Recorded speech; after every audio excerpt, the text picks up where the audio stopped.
Halo guys, balik lagi bersama aku dan Gersang. Udah lama kita nggak ketemu ya teman-teman. Apa kalian sehat?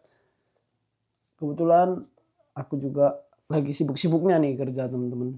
Jadi nggak ada waktu kadang buat video.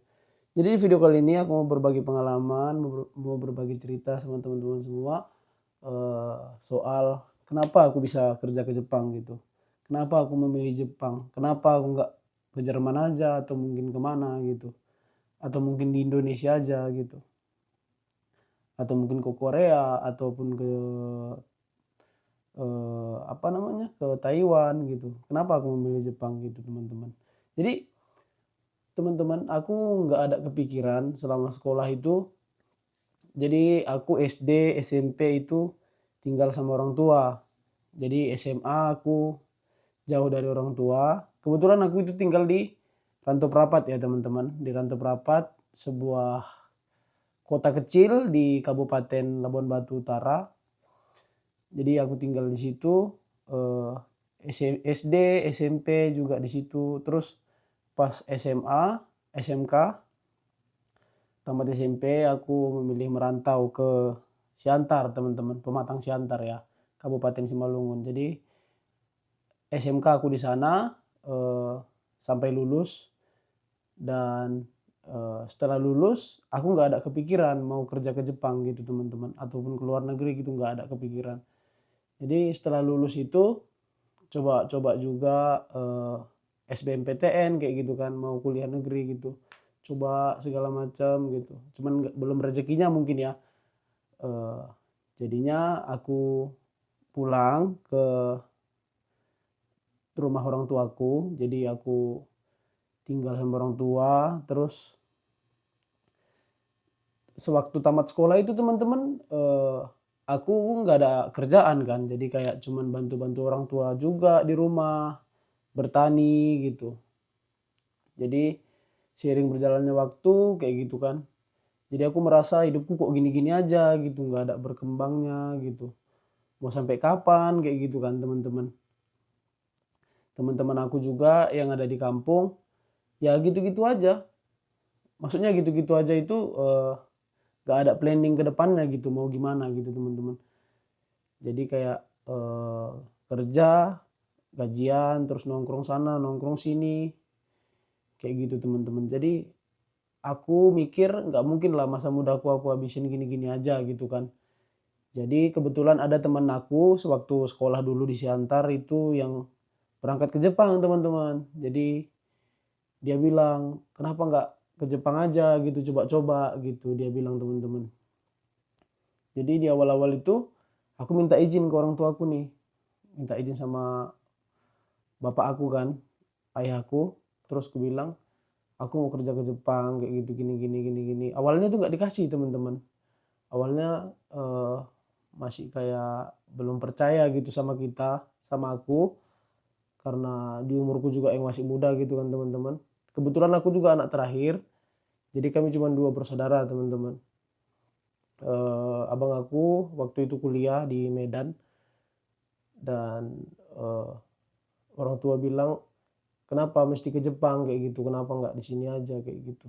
Terus aku tegasin sama orang tua aku kan nggak mungkin aku di sini kayak gini-gini aja gitu. Aku pengen cari pengalaman yang baru gitu. Jadinya aku coba bujuk-bujuk orang tuaku, bujuk-bujuk bapakku ya teman-teman. Jadinya dikasih lah aku buat kerja ke Jepang. Jadi waktu itu ada banyak jalur-jalur ke Jepang ini teman-teman.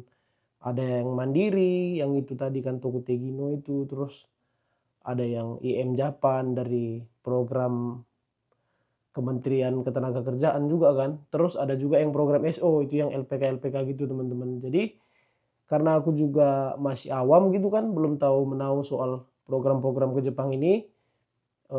Yang aku tahu hanya IM Japan sama SO itu teman-teman. Jadi temanku juga yang berangkat ke Jepang itu programnya dari SO. Jadi aku carilah LPK yang bagus di Sumatera Utara.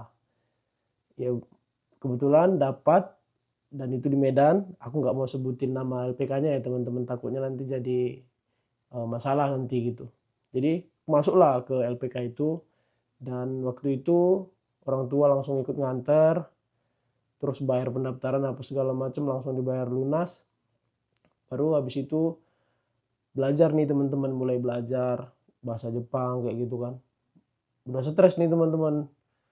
Tahulah huruf-huruf Jepang susah-susah kan.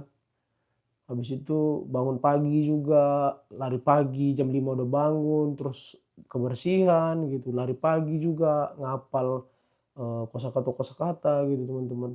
Awal-awal itu pas masuk LPK udah mau cabut aja gitu. Udahlah aku nggak mau ke Jepang lah, udah gitu teman-teman, udah mau nyerah gitu kan. Cuman eh, teman-teman yang di LPK juga kan dari daerah-daerah lain, mereka juga merasakan hal yang sama dan kami saling support lah gitu.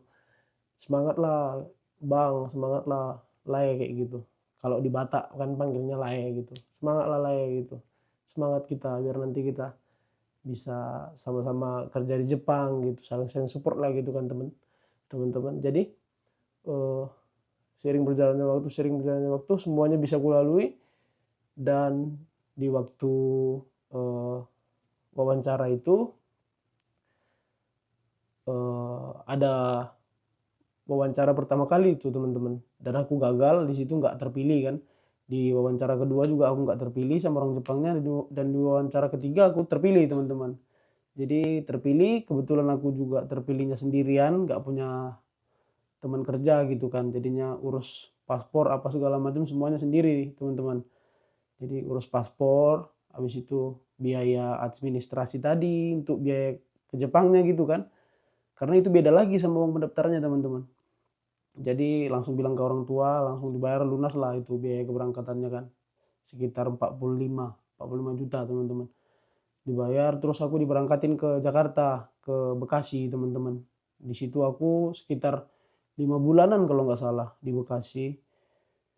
Di situ juga belajar bahasa Jepang, cuman lebih ketat lagi gitu, lebih disiplin lagi gitu teman-teman, lebih berat lagi latihan-latihannya. Jadi disitulah belajar gitu kan, belajar ngomong juga, olahraga juga gitu teman-teman. Jadi siap pulang sekolah, pulang belajar nih, pulang belajar bahasa Jepang, eh, pergi lagi ke tempat latihan gitu buat angkat-angkat beban-beban kayak gitu biar nanti pas di Jepangnya nggak terkejut gitu teman-teman. Jadi sama teman-teman juga yang dari Jawa, yang dari mana-mana lah di situ semua teman-teman. Saling-saling support kayak gitu. Di situ juga stres juga ya teman-teman, karena belajar bahasa Jepangnya makin berat kayak gitu.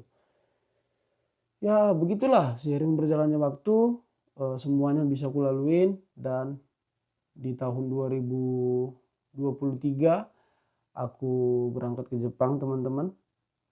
Jadi pas berangkat ke Jepangnya itu aku nggak sendirian teman-teman, meskipun aku terpilihnya sendiri, tapi kami itu disatuin gitu. Semisal nih di perusahaan A 2 orang, di perusahaan B 3 orang, di perusahaan C 3 orang kayak gitu.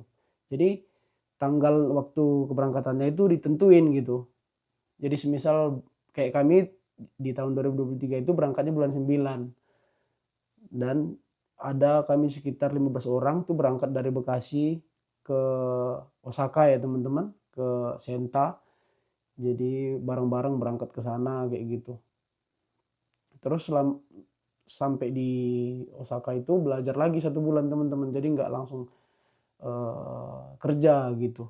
Belajar lagi sekitar 1 bulan dan itu dikasih uang saku sekitar awalnya itu sekitar 3 jutaan ya teman-teman untuk biaya makan gitu. Tapi aku bawa uang juga dari Indonesia untuk jaga-jaga itu sekitar 2 juta juga. Aku tukar ke uang Jepang dan aku bawa ke Jepang ya teman-teman. Dan disitulah kita belajar-belajar beradaptasi, terus juga diajarin sama gurunya juga soal Jepang kayak gitu, nggak boleh ini, nggak boleh ini, larangan-larangannya semua diajarin di situ teman-teman. Di situ juga kita karena kita tinggalnya itu di asrama, jadi masak sendiri teman-teman. Di situ juga belajar-belajar beli-beli makanan Jepang gitu. Kebetulan aku orang Kristen, jadi kalau masalah soal daging babi itu nggak masalah ya teman-teman. nggak ada masalah sama aku gitu karena nggak ada pantangan kayak gitu. Terus masak sendiri kayak gitu, belajar hemat-hemat juga gitu. Dan kami lalui sekitar 1 bulan itu dan tibalah satu waktu itu kami berangkat ke perusahaan masing-masing gitu teman-teman. Tapi tanggalnya beda-beda. Dan aku berangkat ke perusahaan sendiri, aku dari Osaka sampai ke Okayama itu sendiri teman-teman. Naik bus. Gimana bayangin yang nggak pernah keluar negeri gitu. Waktu di Osaka kan masih ada teman-teman nih, masih rame-rame, meskipun nggak tahu gitu kan, tapi kan kalau rame-rame kan perasaan kita masih tenang gitu. Tapi waktu aku yang berangkat dari Osaka ke Okayama itu benar-benar gimana ya teman-teman, benar-benar khawatir gitu. Nanti bakalan dimarahin nggak ya kayak gitu, nanti bakalan diinin nggak ya kayak gitu. Terus naik bus lah nih, naik bus.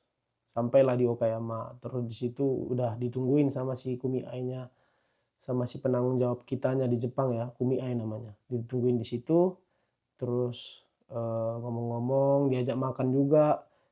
Terus kan untuk uang sakunya tadi itu 6 juta teman-teman, yang waktu pas sampai di Osaka itu dikasih 3 juta.